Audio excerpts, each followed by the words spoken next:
Bella fait face à une situation délicate car elle a pensé à tout pour son anniversaire de mariage. Elle a invité son mari dans un hôtel. Ils étaient en séjour dans une ville des États-Unis, dans un hôtel 5 étoiles. Elle a offert à son mari le parfum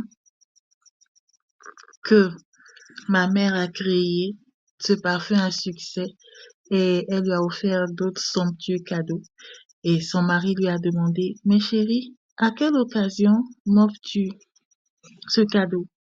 Et Bella était triste de savoir que son mari avait oublié leur anniversaire de mariage. Pour rattraper le coup, son mari Jason lui a dit, l'air de rien. Mais chérie, je plaisante. J'ai tout prévu à la maison, tu verras à notre retour. Alors il appelle son assistant et il lui demande d'acheter des cadeaux et de les faire livrer à son domicile de façon à ce que Bella ne s'aperçoive pas de la supercherie.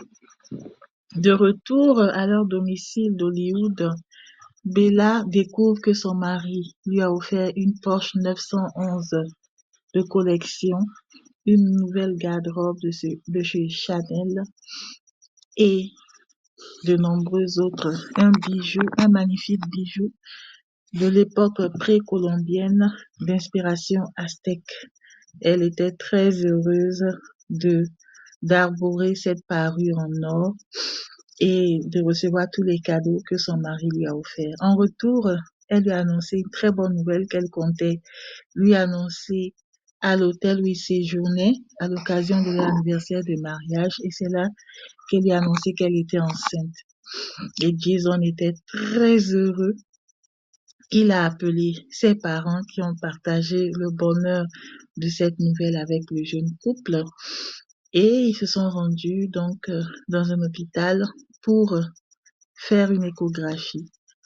Elle était enceinte d'1 mois et en ce moment, il ne pouvait pas connaître le sexe du bébé.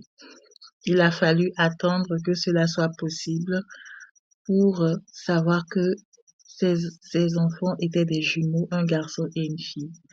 Pendant ce temps, le faux ami de Bella, qui avait déclenché le scandale à l'occasion de son anniversaire, pendant que Jason avait emmené sa femme en croisière pour lui faire changer d'air et lui faire plaisir, Jason a appelé l'agent de Bella qui était chargé de lui trouver des contrats et il lui a fait savoir que Bella, il lui a fait croire que Bella était enceinte et qu'elle ne pourrait pas honorer le contrat en cours car sa grossesse était très avancée.